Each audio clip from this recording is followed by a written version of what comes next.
Hello विद्यार्थियों, क्या हालचाल। उम्मीद करता हूँ कि सब बढ़िया होगा, क्योंकि हम लोगों ने वैसे तो चैप्टर स्टार्ट किया था एडमिशन ऑफ पार्टनर, जिसमें हम लोगों ने दो टॉपिक कवर कर लिए। ठीक है, सबसे पहला प्रॉफिट शेयरिंग रेशियो का, और सेकंड हम लोगों ने पढ़ा ट्रीटमेंट ऑफ गुडविल। आज हम लोग थर्ड टॉपिक पे आ रहे हैं, जिसका नाम है रीवैल्यूएशन। रीवैल्यूएशन ये जो टॉपिक है, देखा जाए तो एडमिशन में सबसे आसान टॉपिक है रीवैल्यूएशन। ठीक है, इसको हम लोग शुरू करते हैं। रीवैल्यूएशन क्या होता है, कैसे होता है, ठीक है, रीवैल्यूएशन की जरूरत क्यों पड़ती है, सबसे पहले ये हम लोग जानेंगे। तो चलिए विदाउट वेस्ट ऑफ टाइम आज का हमारा क्लास शुरू करते हैं।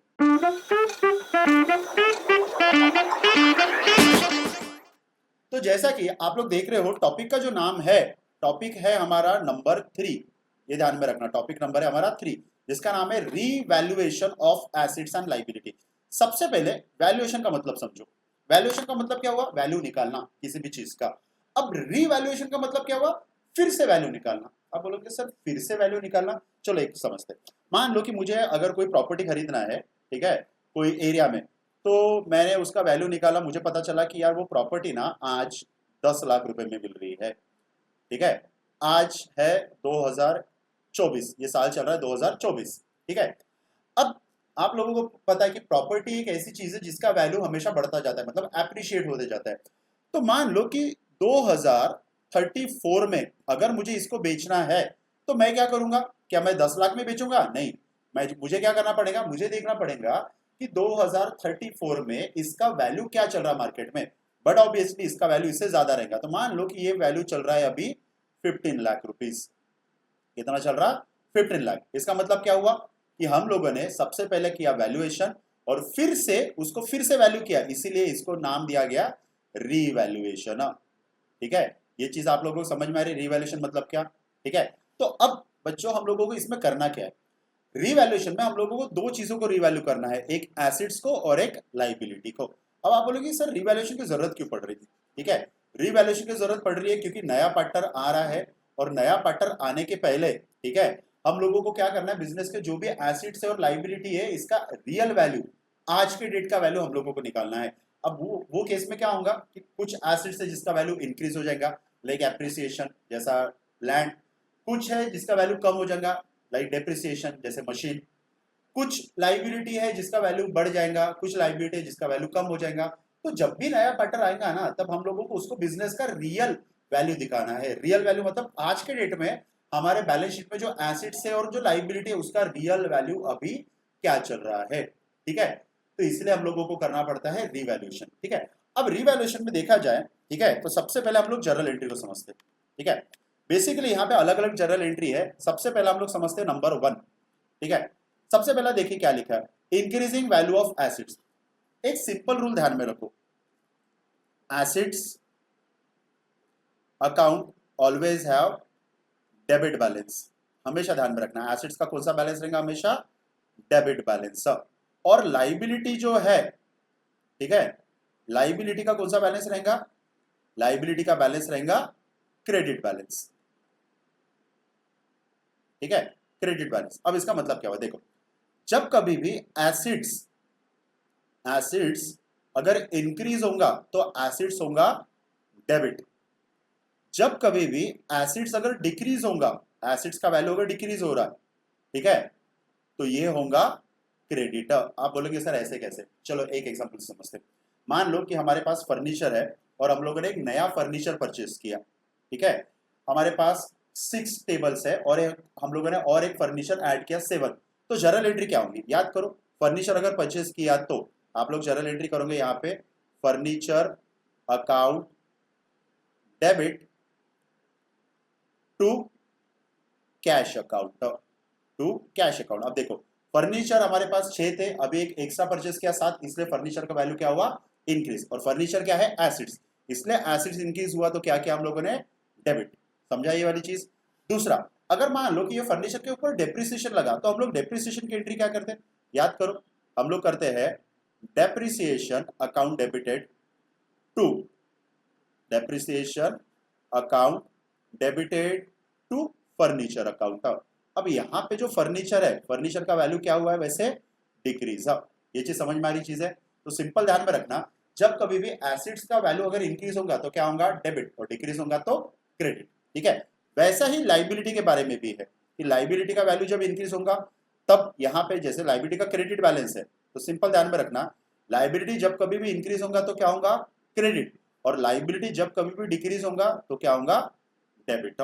ठीक है, ये नोट डाउन करके रख लो, ये थंब रूल है। Assets increase debit, decrease credit, liability increase credit and decrease, ठीक है, डेबिट। चलो अब हम लोग क्वेश्चन को समझते हैं। सबसे पहले इसकी जो जर्नल एंट्री है ना उसको समझते हैं। देखिए वैसे जो टॉपिक का नाम है revaluation of assets and liability, जिसमें हम लोग एसेट्स और लाइबिलिटी को रीवैल्यू करें, मतलब फिर से वैल्यू निकाल रहे हैं। अब रीवैल्यू करते समय क्या होगा, एक चीज को समझो, रीवैल्यू करते समय ऐसा होगा कि कभी किसी का वैल्यू इंक्रीज हो रहा तो कभी किसी का वैल्यू हो रहा डिक्रीज। ठीक है, तो सबसे पहले जर्नल एंट्री को समझते हैं। देखिए सबसे पहला जर्नल एंट्री है increasing value of acids. Acids का वैल्यू इंक्रीज हुआ, अब भी मैंने बोला एसिड्स अगर इंक्रीज हुआ तो क्या होगा, डेबिट। तो देखो assets account debited to revaluation account. ध्यान में रखना एसिड्स का वैल्यू इंक्रीज होगा तो क्या एंट्री करेंगे, एसिड्स अकाउंट डेबिट होगा तो क्रेडिट क्या होगा, रीवैल्यूएशन। अब उल्टा अगर एसिड्स का वैल्यू डिक्रीज हुआ तो सेकंड एंट्री देखिए क्या है बोला यहाँ पे, अगर एसिड्स का वैल्यू डिक्रीज हो तो एसिड्स क्या हुआ, क्रेडिट, तो डेबिट में क्या आएगा, रीवैल्यूएशन। समझ में आ रही चीज है कि भैया एसिड्स इंक्रीज हुआ तो डेबिट, डिक्रीज हुआ तो क्रेडिट। थर्ड देखते हैं हम लोग यहाँ पे, थर्ड लिखा है इंक्रीजिंग द लाइबिलिटी। ठीक है, अब लाइबिलिटी का वैल्यू कौन सा रहता है, क्रेडिट, लाइबिलिटी इंक्रीज हुआ तो क्रेडिट। देखिए यहाँ पे लाइबिलिटी इंक्रीज हुआ क्रेडिट तो डेबिट क्या होगा, रीवैल्यूएशन। वैसा ही नंबर 4 कि लाइबिलिटी का वैल्यू अगर डिक्रीज हुआ तो लाइबिलिटी होगा डेबिट और रिवैल्यूएशन होगा क्रेडिट। ये रटने की जरूरत नहीं है, इसको अच्छे से समझो क्योंकि समझ में आएगा तो ही काम में आएंगे ये चीजें। अब इसके बाद कुछ कुछ और एंट्रीज है, एड ऑन अनरिकॉर्डेड एसिड्स, ठीक है, recording of unrecorded acids, recording of unrecorded liability, ठीक है, रिवैल्यूएशन गेन, रिवैल्यूएशन लॉस, ये सारी चीजें हम लोग देखेंगे जब हम लोग प्रैक्टिकल क्वेश्चन करेंगे तब। ठीक है, फिलहाल के लिए ये 4 एंट्री ध्यान में रखना, acids increase, acid decrease, liability increase and liability decrease. ठीक है, अब चलो अब एक काम करते हैं हम लोग, ठीक है, इसका नहीं क्या फॉर्मेट देख लेते हैं। देखो यहाँ पे फॉर्मेट दिया, हम लोगों को कई बार क्वेश्चन आएगा या तो जर्नल एंट्री करो या आप लोग बनाओ लेजर, और लेजर बनाना बहुत आसान है। रीवैल्यूएशन का अगर लेजर बनाना है, ठीक है, तो समझो करना क्या है, रीवैल्यूएशन, ठीक है, रीवैल्यूएशन अकाउंट का अगर लेजर बनाना है तो ये आपको पता है, ये है डेबिट साइड और ये है क्रेडिट साइड। डेबिट साइड में क्या होगा, देखो ये देखो, जब कभी भी अगर लाइबिलिटी अगर इंक्रीज होगा तो होगा डेबिट और एसिड्स डिक्रीज होगा तो होगा डेबिट। यहां पे उल्टा, लाइबिलिटी अगर डिक्रीज होगा तो क्रेडिट और एसिड्स अगर इंक्रीज होगा तो क्रेडिट। आप बोलेंगे सर अभी तो आपने बोला कि एसिड्स इंक्रीज हुआ तो डेबिट होगा, बिल्कुल सही बात, एसिड डिक्रीज इंक्रीज हुआ तो डेबिट होगा पर एसिड्स अकाउंट में, पर रिवैल्यूएशन अकाउंट क्या होगा, क्रेडिट। तो ये फॉर्मेट आप ध्यान में रखो, ये इंपॉर्टेंट फॉर्मेट है, ये वाली चीज है, इसको ध्यान में रखो। अब एक काम करते हैं, क्वेश्चन से समझते हैं कि सर ये थियोरेटिकल बातें तो बहुत होगी, सर क्वेश्चन से हम लोगों को समझ में आएंगे कि हम लोग कर क्या रहे हैं। ठीक है, चलो लेट्स सी एन एग्जांपल। ठीक है, चलिए क्वेश्चन नंबर 14, सबसे पहले देखते हैं क्वेश्चन नंबर 14 में बोला क्या है। बनाना तो हम लोगों को रिवैल्यूएशन अकाउंट है, तो मैं यहाँ पे रिवैल्यूएशन अकाउंट लिख लेता हूँ, रिवैल्यूएशन अकाउंट। ठीक है, अब देखो चीज़ों को अच्छे से समझो, बहुत आसान टॉपिक है, कोई बहुत बड़ा मंत्र नहीं है यहाँ पे। ठीक है,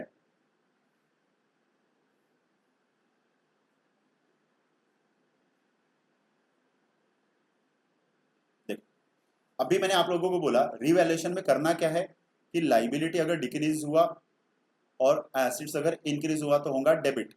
दूसरा, लाइबिलिटी अगर इंक्रीज हुआ, ठीक है, एक मिनट, ठीक है, रुक जाओ, एक काम करते क्वेश्चन से समझते। देखिए सबसे पहले यहाँ पे क्या क्या चीजें दिया है उसको पहले अच्छे से समझो। ठीक है, देखो लास्ट टाइम हम लोगों ने गुडविल के बारे में देखा था, और एक चीज ध्यान में रखना, गुडविल रिवैल्यूएशन अकाउंट में नहीं आएगा। ठीक है, बैलेंस शीट के अंदर जो गुडविल दिया है उसको हम लोग बोलेंगे ओल्ड गुडविल, और यहाँ पे देखो, यहाँ पे गुडविल का वैल्यू दिया है क्या बाहर, हाँ, यहाँ पे गुडविल का वैल्यू दिया है 50,000। ठीक है, तो इसको हम लोग क्या बोलेंगे, न्यू गुडविल। ठीक है, ओल्ड गुडविल का क्या करते हैं हम लोगों को पता है, old partner in old ratio. New goodwill का हम लोग बनाते हैं बॉक्स गेनिंग और सैक्रिफाइसिंग निकालने के लिए। ठीक है, अब देखो सबसे पहले क्वेश्चन में एसिड देखो क्या क्या है। एसिड से building, plant, furniture, debtor, bills receivable, stock और बैंक। अब इसमें किसमें क्या क्या चेंजेस आया वो देखते हैं। और लाइबिलिटी में देख लो, लाइबिलिटी में यहाँ है क्रेडिटर और बिल्स पेएबल। ठीक है, देखो सबसे पहले यहाँ पे क्या बोला है, the partner decided to revalue assets as follow. ठीक है, सबसे पहला प्लांट, प्लांट कितना बोला इन्होंने 25,000, और यहाँ पे कितना दिया है 27। 27 का ये क्या बोल रहा है, कितना हुआ यहाँ पे 25,000। तो मैं इसमें बाजू में लिख लेता हूँ, प्लांट का वैल्यू न्यू है 25। फिर डेटर, डेटर इन्होंने बोला है, ठीक है 31,000, तो मैं यहाँ लिख लेता हूँ डेटर 31,000 लिख लिया। थर्ड इन्होंने बोला है स्टॉक, स्टॉक 32,500। ठीक है, चलो स्टॉक में लिख लेता हूँ यहाँ पे 32,500, चलो लिख लिया। उसके बाद बिल्डिंग, बिल्डिंग ये बिल्डिंग सबसे पहला, ठीक है बिल्डिंग का वैल्यू कितना दिया है यहाँ पे 40,000, चलो मैं 40,000 भी लिख दिया। ओके, इसके बाद फर्नीचर, फर्नीचर बोल रहे हैं फर्नीचर 2,000, और यहाँ पे फर्नीचर कितना दिया है 4,000, तो यहाँ पे फर्नीचर का वैल्यू हो गया 2,000। ठीक है, चलो और इसके अलावा बिल्स रिसीवेबल के बारे में बोला है 12,500, चलो बिल रिसीवेबल 12,500। ओके, और लाइबिलिटी के बारे में कुछ बोला है नहीं, आई थिंक लाइबिलिटी के बारे में क्वेश्चन में कुछ भी नहीं बोला, डिसाइडेड। ओके ओके, सिर्फ एसिड से रिवैल्यू हुआ है, लाइबिलिटी नहीं हुआ, तो इसमें हम लोगों को ये काम की जरूरत अभी फिलहाल नहीं है। अब समझो करना क्या है, एसिड्स का वैल्यू हम लोगों को देखना है कि इंक्रीज हुआ कि डिक्रीज। चलो एक एक से देखते हैं। जैसा पहला वाला फर्स्ट, फर्स्ट जो है, फर्स्ट में जो बिल्डिंग है, बिल्डिंग का वैल्यू पहले था 34, अभी है 40, तो बिल्डिंग क्या हुआ, कितने से इंक्रीज हुआ 6,000 से, तो यहां अपन लिखेंगे बिल्डिंग इंक्रीज हुआ है 6,000 से। ओके, सेकंड, सेकंड में यहां देखो प्लांट पहले 27 था, फिर 25 हुआ, तो यहाँ पे प्लांट का वैल्यू क्या हुआ है डिक्रीज, कितने से 2,000 से, तो चलो प्लांट का वैल्यू हुआ यहाँ पे डिक्रीज। थर्ड, थर्ड देखो, थर्ड में यहाँ पे क्या बोला है, फर्नीचर पहले 4,000 था, अभी 2,000 है, तो फर्नीचर भी क्या हुआ यहाँ पे 2,000 डिक्रीज। चलो फर्नीचर भी ले लिया। ओके, फर्नीचर के बाद यहाँ पे है डेटर। ठीक है, डेटर, चलो डेटर का वैल्यू देखते हैं। डेटर पहले था 32,500, अभी है 31, मतलब डेटर का भी वैल्यू 1,500 से क्या हुआ है बच्चों यहाँ पे रिड्यूस। ओके, उसके बाद बिल्स रिसीवेबल, बिल्स रिसीवेबल का वैल्यू देखते हैं। बिल रिसीवेबल पहले था, ठीक है 15,000, और अभी है 12,500, मतलब ये भी कहीं ना कहीं 2,500 क्या हुआ है डिक्रीज। ठीक है, ओके, उसके बाद स्टॉक, स्टॉक देखो स्टॉक पहले था 22,500 और अभी है 32,500, इसका मतलब स्टॉक का जो वैल्यू है वो यहाँ पे 10,000 हुआ इंक्रीज। चलो इसके अलावा लाइबिलिटी में तो कोई चेंजेस नहीं है। ठीक है, अब देखो रिवैल्यूएशन अकाउंट में अगर जर्नल एंट्री आया तो जर्नल एंट्री करना है। मैक्सिमम टाइम चांसेस है कि आप लोगों को लेजर बनाने के लिए बोलेंगे, तो सिंपल एक टेक्निक ध्यान में रखो। रिवैल्यूएशन अकाउंट के डेबिट में आता है एसिड्स डिक्रीज हुआ और लाइबिलिटी इंक्रीज हुआ, और क्रेडिट में आता है एसिड्स अगर इंक्रीज हुआ और लाइबिलिटी डिक्रीज हुआ। अब ये जो क्वेश्चन, इसमें लाइबिलिटी में तो कोई चेंजेस आया नहीं, तो एसिड्स का देखते हैं। सबसे पहले देखो कि बिल्डिंग, बिल्डिंग इंक्रीज हुआ, इंक्रीज हुआ तो यहाँ तो अपने को लिखना पड़ेगा यहाँ पे by building, by building account, और कितने से इंक्रीज हुआ है थोड़ा सा समझो, यहाँ पे ये इंक्रीज हुआ है 6,000, तो यहाँ लिख लिया आपने 6,000। चलो इसका पोस्टिंग आप लोगों ने कर दिया। ठीक है, सेकंड, सेकंड देखो प्लांट, प्लांट का वैल्यू क्या हुआ है डिक्रीज, कितने से डिक्रीज हुआ है 2,000 से डिक्रीज हुआ, तो यहाँ लिखना पड़ेगा आपको to plant account, plant account कितने से डिक्रीज हुआ है 2,000। चलो प्लांट का भी पोस्टिंग कर दिया। Second sorry third, third furniture, furniture भी यहाँ पे 2,000 से रिड्यूस हुआ।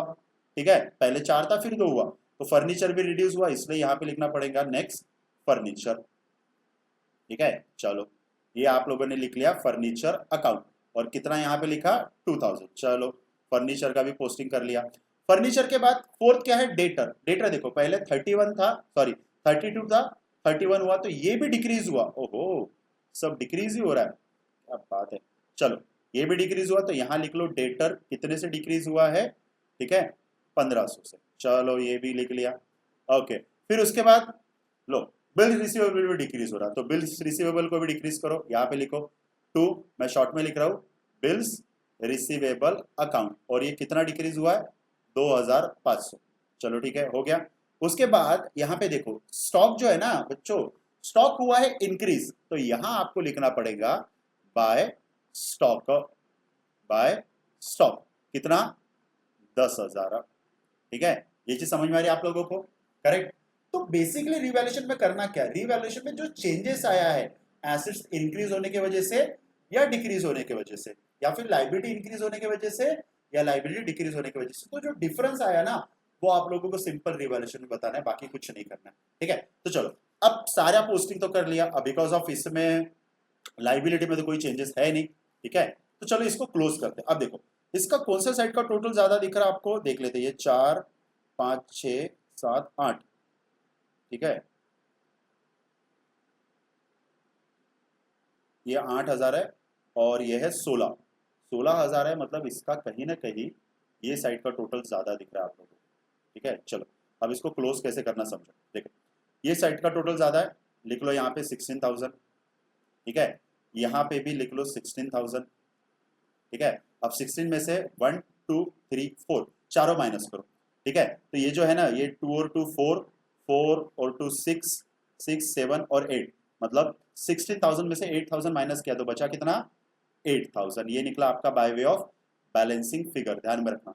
अब बैलेंसिंग फिगर से जो भी वैल्यू निकला वो हम लोगों को हमेशा ध्यान में रखना है, डिस्ट्रीब्यूट करना है old partner in old ratio. तो यहाँ पे ना ओल्ड पार्टनर का नाम क्या है, चलो देखते हैं। ओल्ड पार्टनर का नाम है रोहित, तो यहां हम लोग लिखते हैं रोहित, और दूसरा ओल्ड पार्टनर का नाम है यहाँ पे बाला। ठीक है, बाला। तो ये जो 8,000 है ये इन दोनों में डिस्ट्रीब्यूट करना है, कौन से रेशो में 5:3 के रेशो में। थिंक सिंपल, तो इसका आएगा बाला का, सॉरी रोहित का 5,000 और इसका आएगा 3,000। मतलब इस तरीके से जो बैलेंसिंग फिगर आया वो हम लोगों ने क्या कर लिया, यहाँ पे ओल्ड पार्टनर में डिस्ट्रीब्यूट कर दिया इन देयर ओल्ड रेशो। ये था रिवैल्यूएशन, जो कि बहुत आसान था। एसेट्स में इंक्रीज हुआ, लायबिलिटी में इंक्रीज हुआ, डिक्रीज हुआ, तो क्या करना है। ठीक है, नेक्स्ट जो टॉपिक है ना, नेक्स्ट टॉपिक में भी हम लोग यही चीजें पढ़ेंगे, पर इसमें बच्चों को सबसे ज्यादा प्रॉब्लम जाता है ये वाले इसमें, जब डेटर और प्रोविजन दिया है ये। ठीक है, तो नेक्स्ट केस में ना बच्चों हम लोग इसके ऊपर कुछ स्पेशल केसेस करेंगे। मैं 4-5 अलग अलग केसेस दिखाऊंगा आप लोगों को, और उसका इफेक्ट क्या होगा रिवैल्यूएशन में वो आप लोगों को समझाऊंगा। ठीक है, उम्मीद करता हूं कि आज का जो टॉपिक है आप लोगों को समझा हो। ठीक है, अगर फिर भी अगर आपको कोई प्रॉब्लम जाता है तो नीचे आप कमेंट में लिख सकते हो। ठीक है, आज का वीडियो देखने के लिए थैंक यू। ठीक है, फिर से मिलते हैं, चलिए बाय बाय।